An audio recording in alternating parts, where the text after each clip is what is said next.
Hi class, Professor Barry here, video number 3. Yes, 3.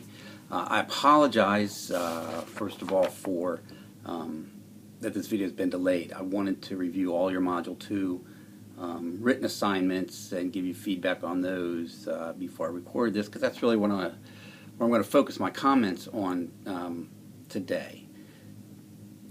I've finished them, and when I finish this video and it's all uploaded, then I'll release those grades to you. What I do, just so you know, on all assignments is when after the due date, I lock them, and I keep them locked till I get everything graded, then release all the grades at once. That way everybody finds out at the same time how they're doing, because I can't get everything graded all at once at the same time. It usually takes a little time. It's basically papers, because there's a lot more feedback to give on those than, say, a quiz.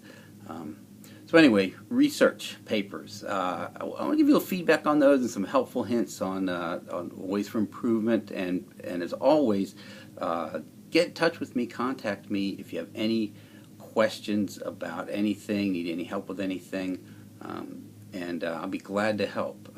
But please note in your research papers, it's very important that you be professional and treat these like business papers. They're not personal letters. So first of all, think of formatting. You want them to look good, have a nice header page, or at least put your name and the title, everything, on the top of the first page. Better yet is to have a header page, a title page. 11-12-point font, professional font, 1-inch margins. Double space is best, 1.5 space is okay.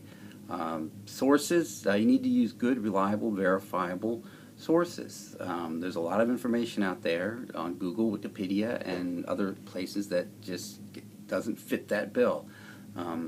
Google's not academic, neither is Wikipedia. Now, I want to say you can find good information on there. You can, and I use Wikipedia for stuff, I use Google for stuff, but for research, when you're trying to do something professional, it's better to get good, verifiable information. What's on Google isn't necessarily reliable or verifiable. For example, I could start a website and just call it important information you need to know. And I can put on this information things that I think are important. I could say on this website that because they have found possible evidence of water on Mars, that there has been life on Mars. Then you're doing a research paper on Mars exploration, and you put in life on Mars, and my website comes up, and you say, there it is. Steve Barry says, because there's water on Mars, that there was life on Mars, and you quote me, or you use that information in your paper. But here's the problem. One, I'm not an expert on Mars. I'm not an expert on space or life in space. I am not a reliable source for life on Mars. I am for other things. And this is my opinion, not based on any kind of fact or anything like that. I gave no scientific data to back it up. I just wrote an article. And you don't see anybody else, any other experts out there making that claim. I'm the only one out there doing it. And what I state can't be verified. Excuse me. Wikipedia also can have misinformation on it. Now, I think Wikipedia is getting better. It does have checks and balances. So how I would suggest you use Wikipedia is use it to read the article, get some information, but then look at the sources that are used there. You can find in the footnotes. You can find some very good sources on Wikipedia. Not all of them that are on there are good. So just take your time with those things and do some good research. Now, I've had students ask about the article review that you're doing this week. That's due, I think it's on in a week or so, about finding articles for the report on some contemporary business issue where they deal with social issues. I did respond to that student, and I copied the entire class. In my email, there are some sources and some suggestions, so I'm not going to go over them here, on ways you can do good research and ways you can improve that and find articles. But I do want to emphasize that our library is awesome, as a great resource. The research librarians, the reference librarians that are there to help you students. They're tools for you all to use, and you should not hesitate to use them and ask them to help you with research. I do it. I was researching something and I said, hey, I'm trying to find some stuff, information, and I'm getting a little bit, but I'm having trouble. And they took a couple days and came back with some great information for me. And they're also available online. So if you join, enroll in the Writing Center, then you have access to reference librarians and research librarians. So use that. You don't have to, it's not something you have to do by yourself. In fact, I'd rather you get a lot of help in coming up with good sources and good articles. There are also writing labs they're on campus, Arnold and Arundel Mills, and also there's a virtual writing center that you can submit stuff, your written assignment, and they won't help you with content, but they'll help with formatting, citations, and that kind of stuff so that it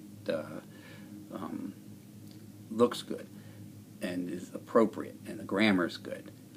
But these things take time. You can't wait till the night before and decide to write the paper and go to the writing lab and have them do it. There might be a line that day, or if you go through the virtual writing lab, it takes 24 hours or 48 hours for a turnaround. So give yourself time, work on stuff ahead of time. In fact, I recommend that.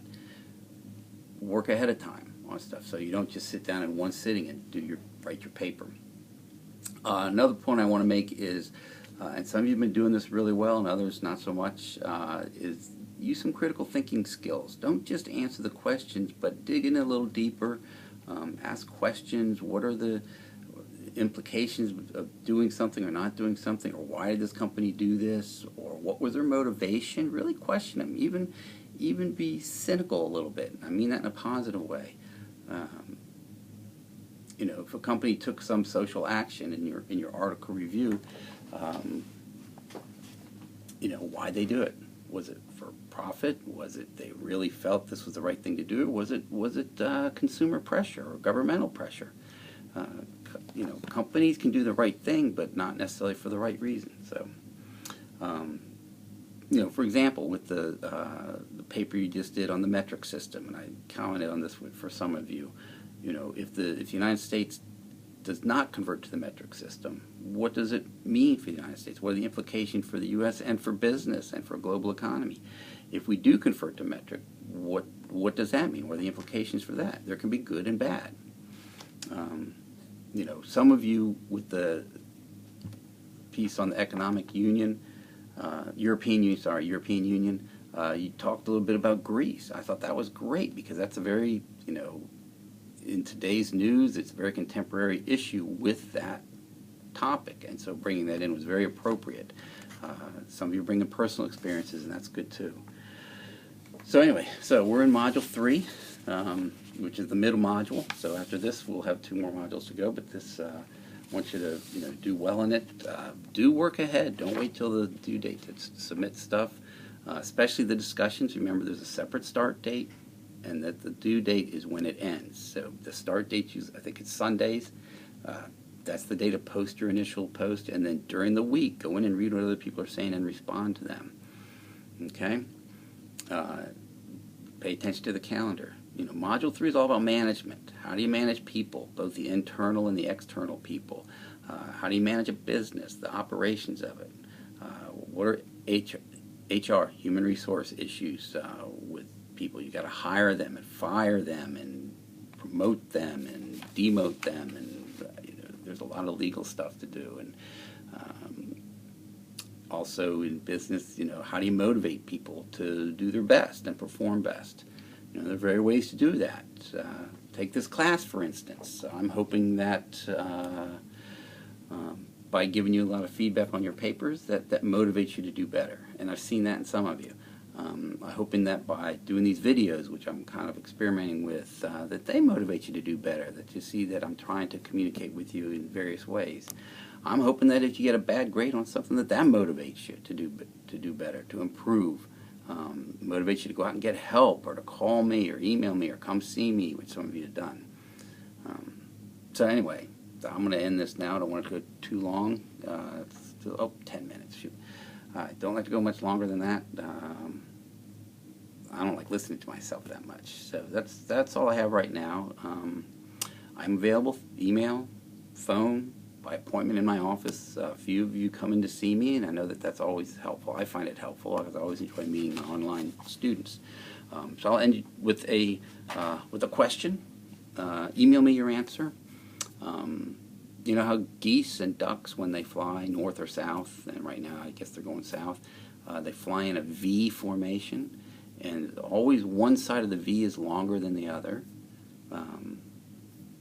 Why is that? Email me. Talk to you soon.